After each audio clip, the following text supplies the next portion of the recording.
লীলামা, দেখো স্থান কাল পাত্র দেখে তো কথা বলতে হবে নাকি? এখন বসো, বসো চুপ করে। মহারাজ, গুরুদেব, আমার মেয়ে নিতান্তই ছোট, হয়তো কিছু না বুঝেই বলে ফেলেছে। না রাজা, ওকে বলতে দিন। আপনার কন্যা যা বলেছে তা কোনো অবুঝ বালিকার অবোধ যুক্তি নয়। ওর কথার মানে আছে, যুক্তিতে ওজন আছে, কি তাই না? ঠিক বলেছে, ঠিক বলেছে। ওকে বলতে দেওয়া হোক। লীলাবতী, তুমি তোমার পিতার সঙ্গে এসেছো বলে আমি খুশি হয়েছি। এবার তুমি সামনে এগিয়ে আসো।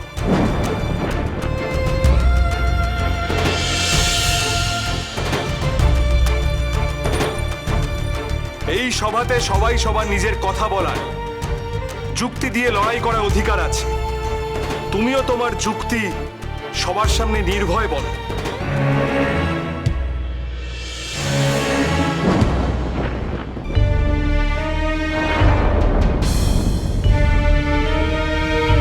তোমার কি মনে হয় লীলাবতী, কে শ্রেষ্ঠ, ব্রাহ্মণ নাকি ক্ষত্রিয়? কেউ না মহারাজ, আবার দুজনেই তাদের জায়গায় শ্রেষ্ঠ। মানে মহারাজ, এই বালিকার নির্বোধ প্রলাপ এই গুরুত্বপূর্ণ মহাতর্ক সভায় বেশ বিনোদনের আয়োজন করেছে দেখছি। কি বলেন আপনারা?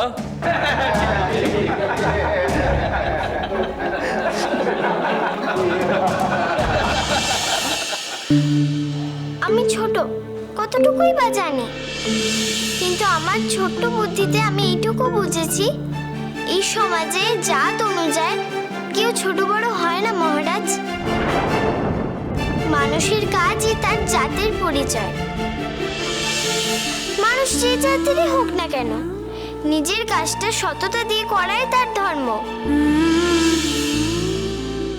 সবার কাজই তার নিজ নিজ জায়গায় খুব গুরুত্বপূর্ণ। সবার কাজই যেহেতু সেরা, তাহলে সবাই শ্রেষ্ঠ মহারাজ।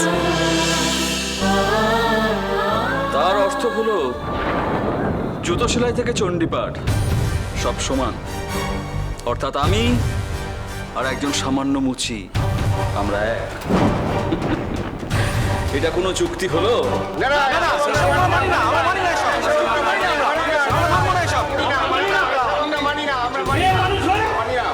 একটা সাধারণ মেয়ে হয়ে পুরুষদের সঙ্গে তর্ক করতে যাও?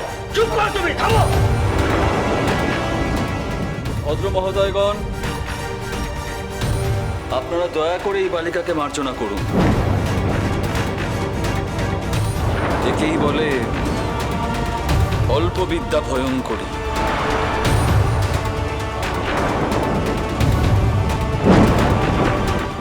খনার কাহিনী, সোম থেকে শনি সন্ধ্যে 7:30টায় আকাশ আট ও প্ল্যাটফর্ম 8-এ।